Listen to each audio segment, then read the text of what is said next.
D'une petite graine verte, Matthias Freeman.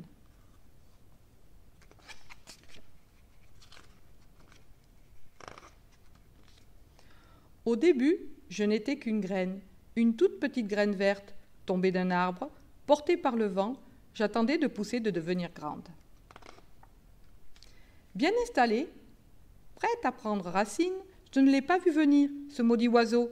D'un coup de bec, le moineau m'a choisi.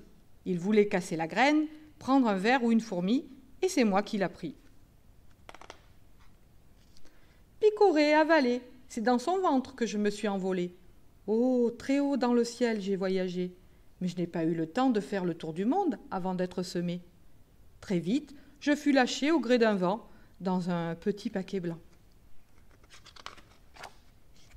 J'atterris chaudement vêtue entre deux champignons, au pied de ces grands arbres dont je ne connaissais pas les noms. Un par un, ils se sont présentés, m'ont posé 1000 questions. J'étais apeurée, je ne savais pas qu'ils m'avaient déjà adoptée.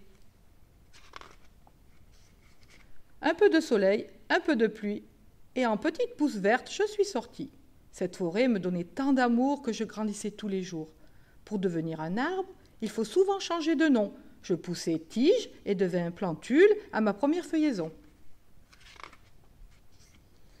Elles étaient belles, mes jeunes feuilles, si fraîches, si tendres, si douces, qu'un escargot, par envie, crut bon de me prendre pour son radis. Il aurait dû savoir, pauvre bête, que lui pouvait ouvrir des appétits. Il n'eut pas le temps de finir sa course qu'un ours avait englouti.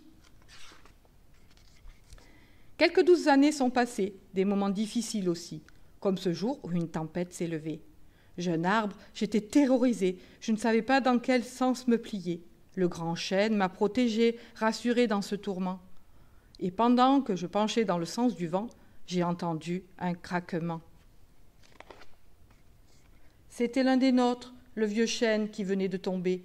Lui qui avait résisté aux insectes, aux aléas du temps, avait été déraciné par le vent.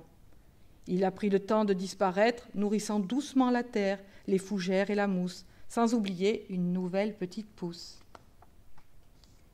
Le temps est passé, la forêt a bien changé. Certains sont partis, d'autres sont arrivés. Le grand chêne, devenu vieux, s'appuie maintenant sur mes branches. Il aime me raconter son histoire, et moi j'aime à l'entendre. Aujourd'hui, je suis grand. C'est la fin d'un printemps. Depuis le temps que j'attends ce moment, je suis impatient. J'ai réellement des choses à apprendre et à te faire partager. Bourgeons, fleurs, fruits, et te voici. Au début, je n'étais qu'une petite graine, et toi aussi.